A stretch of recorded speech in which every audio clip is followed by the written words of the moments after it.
MP Rahul कसवा ने शनिवार को सुजानगढ़ के बारिश से हुए जलभराव वाले क्षेत्रों का दौरा किया। इस दौरान एमपी को जलभराव से परेशान लोगों के भारी विरोध का सामना करना पड़ा। लोगों ने पंचायत समिति परिसर में एमपी का घेराव करते हुए नाथो तालाब क्षेत्र चलकर घरों में घुसे पानी का निरीक्षण करने की बात कही। लोगों का कहना था कि 7 दिन से उनके घरों में पानी घुसा हुआ है और उनके पास प्रशासन का कोई नुमाइंदा नहीं पहुंचा, ना ही कोई खाने पीने की व्यवस्था की। इस पर एमपी ने 2 से 3 दिन में समाधान का आश्वासन दिया है।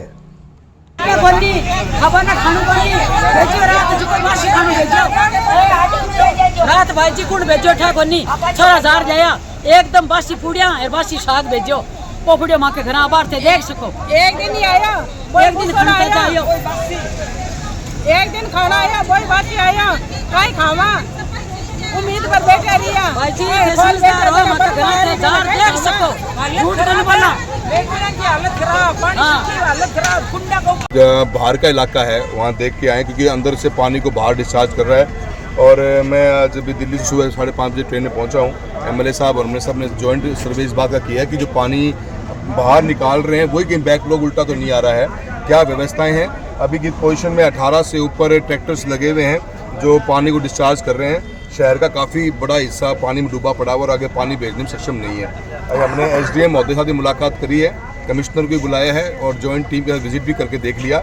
अभी हमने इनको यही कहा है, हमारी प्राथमिकता ये है कि 3 दिन के अंदर अंदर हम पानी को बाहर फेंकें। उसके लिए मशीनरी जोर लगानी पड़ेगी और इनके पास में कई नालियाँ बिल्कुल चौक पड़ी हुई हैं, तो सक्शन मशीन के साथ में उस नाली को भी साफ़ करके बाहर कचरा बाहर फेंका जाए।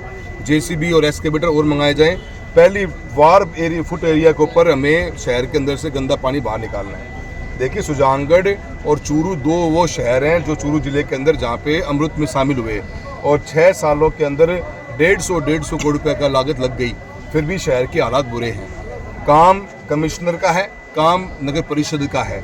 हम एक सांसद के रूप में, चाहे विधायक के रूप में हैं, हम फंडिंग ला सकते हैं। अब 80 करोड़ रुपए की डीपीआर की फाइल 1.5 साल से जयपुर में अटकी पड़ी हुई है। एक 3-4 करोड़ की फाइल कभी जयपुर दिल्ली की चक्कर काट रही है। ये काम तो कमिश्नरेट का है कि दिशा मीटिंग के मार्फत से एक सांसद को और एक विधायक को दिल्ली और जयपुर में पैसा अटका हुआ है तो उसको हमारे को बताया जाए। हमारे पास आज तक, मेरे पास कमिश्नर सुजानगढ़ का कोई पत्र नहीं, कोई डॉक्यूमेंट नहीं कि जी हमारे को इतना फंड चाहिए। पैसा लाना काम हमारा है, उसको खर्च करना, कैसे लगाना, वो काम नगर परिषद का और पूरे सिस्टम का है। हम उसमें रोज़मर्रा में शामिल हो भी नहीं सकते। आज मैं आया भी हूँ तो मैं तो यही व्यवस्था करूँगा कि मैं कलेक्टर महोदय को बोलूँगा, आगे मैं मंत्री महोदय से बात करेंगे, एमएलए साहब भी बात करेंगे कि निकासी के लिए आपदा प्रबंधन में हमें पैसा दिया जाए। बहुत से हमारे गरीब लोगों के घर टूटे हैं, घर बर्बाद भी हो गए। एनडीआरएफ में और एसडीआरएफ में नेशनल और स्टेट लेवल के ऊपर हम क्या पैसा दिला के उनको रियायत दिला सकते हैं, उसकी भी हमारी प्राथमिकता रहेगी। पर सबसे बड़ी प्राथमिकता ये है, रुका हुआ पानी बीमारी का घर बनेगा, उस पानी को कैसे बाहर फेंका जाए, इस प्राथमिकता पे हम काम कर रहे हैं। सर, एफसीआई का निरीक्षण किया है और आप जिस तरह से ड्रेनेज जो सिस्टम बिगड़ा हुआ है और रतनगढ़ में ड्रेनेज व्यवस्था है, सुजानगढ़ में नहीं है। सर, रतनगढ़ में नहीं, से सुजानगढ़ के अंदर है और चूरू में एसटीपी सीवरेज की बात पहली प्राथमिकता थी और साथ में ड्रेनेज भी करना था। ये फेलियर कमिश्नरेट का है। नगर परिषद ने प्लानिंग के टाइम पे ड्रेनेज क्यों नहीं लिया, खाली सीवरेज ही क्यों लिया? क्योंकि सीवरेज में हमारा लेटरिन का गंदा पानी जाता है और ड्रेनेज में हमारा बरसात का और ग्रे वाटर जाता है। इस वाटर को जाने के बाद में फिल्टर करने के एसटीपी लगानी होती है और एसटीपी लगने के बाद में ग्रे वाटर को यूज करना होता है। ये प्लानिंग का काम उनका है, हम तो सपोर्ट सिस्टम दे सकते हैं। आज रतनगढ़ के अंदर भी नया पैसा आया है, ओनली ड्रेनेज के लिए आया है और ड्रेनेज का पैसा यहाँ पे भी था। उसकी 90 करोड़ रुपए के 80 करोड़ रुपए की एक डीपीआर बन के तैयार है जो 1.5 साल से डायरेक्टर डीएलबी के पास में पड़ी हुई है। अब कौन जिम्मेदारी ले इस बात? टेंडर हुए भी कांग्रेस की गवर्नमेंट के टाइम पे टेंडर हो गए, फाइट रोक के बैठ जाओ। आज जनता दुख पा रही, किसको आगे बोले? ये तो सरकार के अधिकारियों के खिलाफ एक्शन लेना चाहिए कि ऐसे प्रायोरिटी के वर्कों को भी आप लेके बैठ जाते हो, कैसे काम चलेगा भाई? सर, 7 दिन से कई घर है, 200-300 घर, जहाँ पर खाने पीने की हर तरह की दिक्कत है, कोई सहायता नहीं पहुँचे इस बारे में। मेरे भी एसडीएम महोदय से मेरी बात हुई है, जो लोग जिनको घर से बाहर निकलना पड़ा है उनके लिए खाने पीने की व्यवस्था पहले भी कर रहे हैं और भी मजबूती से साथ में सक्षम किया जाएगा।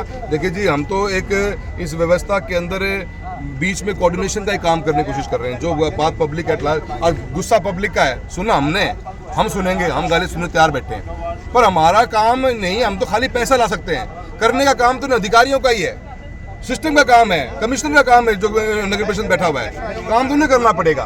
और हमारा काम तो फंड लाने का है। आज भी जो समस्या आई है उसके लिए हम कलेक्टर को बोलेंगे, जितने ट्रैक्टर्स चाहिए, जेसीबी चाहिए, पंप चाहिए, उसकी व्यवस्था कराई जाए।